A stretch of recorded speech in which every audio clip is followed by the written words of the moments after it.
Thank you, sir.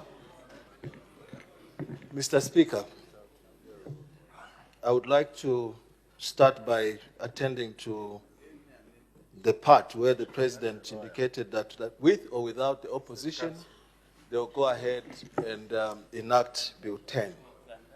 This has been echoed by several members of Parliament from the PF, who are now explaining, at pains explaining that not all the clauses in that Bill 10 are favored by themselves.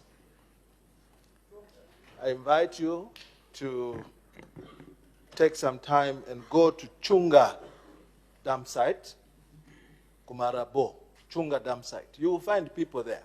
They are called waste pickers, if you want to give them a dignified name, or scavengers. In a dump site, Mr. Speaker, you will find some valuable things. That's why there are people there. The Constitution cannot be treated like a dump site where you can say, here, some clauses are good, others are bad. That is shooting oneself in the foot. Mr. Speaker, there will be people who have just come to this Parliament in the last 4 years. There will be some of us who have been here a little longer. I wish to remind you that not so long ago, there were only 150 constituencies in this country. And we increased it by 6 without having to open the Constitution. We did that. Unless in your mind, there are still 150. All right? And then one of the debaters indicated, Mr. Speaker, the tenets, the values of constitutional making process. He forgot to talk about consensus. It's one of the bedrock of any constitution making process. Without wasting too much time, read today's paper where I sounded out that you will need a miracle to pass Bill 10. And miracles went with Jesus Christ. They don't happen no more. You have met your Waterloo regarding this matter. And I'm coming now to the President's speech because the chickens have now come home to roost. Where at tea break you come to us and say, let's sit down and discuss the issue of the Constitution, pluck out the bad clauses. And I tell you, it is not even the bad clauses. It is the process that you followed that is flawed. And we will not be party to a flawed process. This is not about empty challenges. Mr. Speaker, it is now clear in anyone's eyes to see that the Zambian people entrusting PF with their vote in 2011, in 2015, and in 2016 was similar to making Dracula the head of the blood bank. You cannot leave Dracula with half a pint of water, go away and still find half a pint of water. The President's speech to me required us to go into Cap 12 of the laws of Zambia because half of the things that he said were untrue, and I'll demonstrate. In common man's language, when you go outside, I could even say the President's speech was blasphemous. And I'll read from the speech to justify why I'm saying so. He talked about climate change. Come to paragraph number 12, and I will quote, open quote. Why is this theme of accelerating development for a better Zambia amidst the impact of climate change? Fellow citizens, our country is facing various problems. We have a situation which we cannot run away from. It's over a decade ago that we heard of climate change. That's him. Me, I heard about climate change from the time of the Industrial Revolution, which was in 1780. 1780. That's when this issue of greenhouse gas emissions started, not a decade ago or slightly over. And I want you to know, clearly, the President was ill-advised. The first climate conference was done in 1979, 12th to 23rd of February. Some of you were not even born. To come to me today and that climate change has defeated us. Yes, you have been defeated because there's no innovation from among yourselves. Let me just explain to you. Mr. Speaker, the United Arab Emirates sits on a desert, and it's been sitting on a desert from creation. That's true. Go to Dubai now and tell me that there's climate change. They are sitting on a desert. There's no way a president can come here and convince me that the water has dried up because of climate change when Zambia is sitting on 40% of the Central Africa water bodies. Simple arithmetic. I'll give you solutions. That's what I expected the president to do. We have said this before. Go to the Pedico Road, cross the Nkombo border, go to Chembe. You will find Chembe River. The distance between Chembe River and Kafue River is not exceeding 150 kilometers.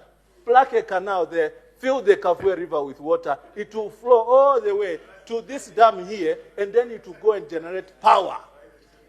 It is simple.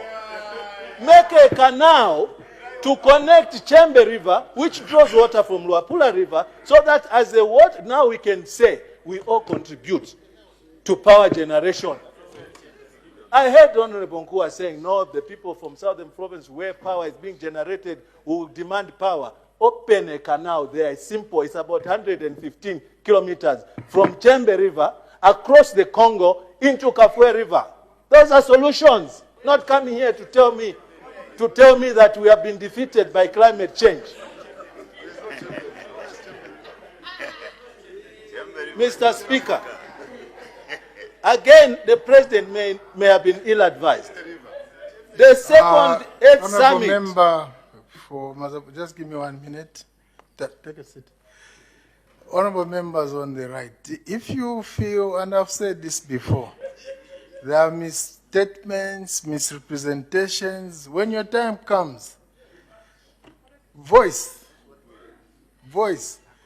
Now to try and correct this whilst he's speaking, I mean, it's not just possible. If you feel is misstating facts, take note. You'll have an opportunity to rise and challenge his views. That's what parliamentary democracy entails. But you respect each other's right to speak and be heard. Everybody has a right to be heard here, left and right. This is a culture we should develop and entrench. Respect each other's views. You are seeking solutions. We are seeking solutions. If it's not tenable, demonstrate to him. In a debate.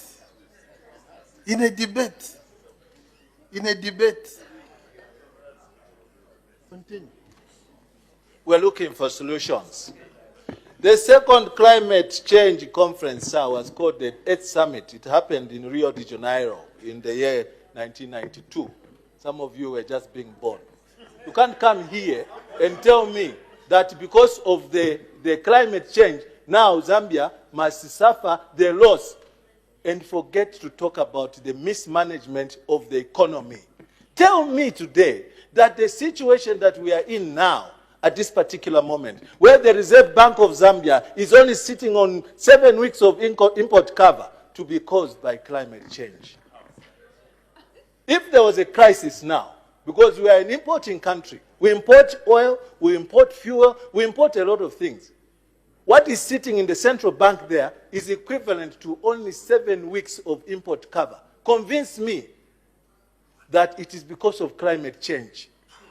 The reserve that you found at 6 months of import cover, recklessness on the part of PF.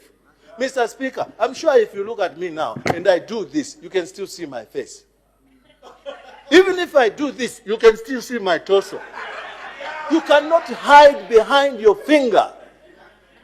You cannot hide behind your finger and try to put some gloss over your inefficiencies as a government.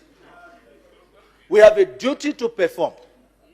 And one of the duties that we've been performing from time immemorial in this house under the leadership, tutelage of PF, was the early warning signs that we gave those of you who were here that stop borrowing indiscriminately. We told them, and you were here, Mr. Speaker. I do recall saying to one Minister of Finance that if the order of chronological living takes us into nature, some of you will die before some of us. And he said, you are wishing me dead. He's not here. But it is me and those who are here grappling with the issue of debt. No, we are able to sustain debt. You can't. You are wasteful. The most wasteful government that lives on this earth. Even the presidential pronouncement where he came here and said for austerity's purposes, we're going to stop all projects below 80%. What about the 79% which you had spent money on? Who's going to take care of that loss? You must have respect for the citizens who chose you to lead them. You need to have that. People are hungry. I do recall the statement, Mr. Speaker, of Fergus Dart, the former ambassador from the United Kingdom, as he was leaving. His statement was touching.